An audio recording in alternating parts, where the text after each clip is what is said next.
Welcome to Not Milk Never Milk. Subscribe if you're lactose intolerant.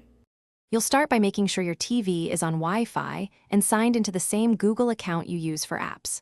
Once done, press Home, go to Apps, and search for Chrome or browser. This gets you into a web environment fast.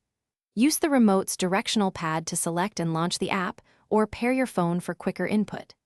This step begins the browsing flow, so you can move from app launch straight into navigation without extra setup. Now you'll navigate.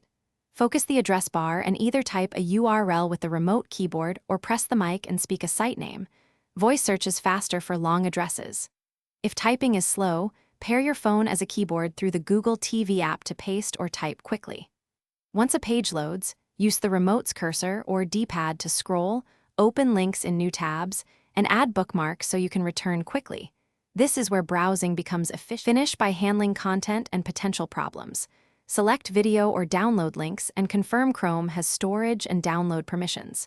If you need privacy, open incognito. To resolve slow or broken pages, clear the cache from browser settings.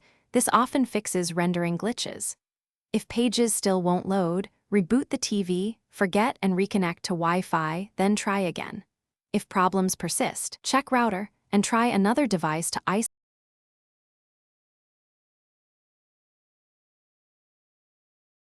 Thanks for watching. If this was helpful, leave a like and consider subscribing. See you next time.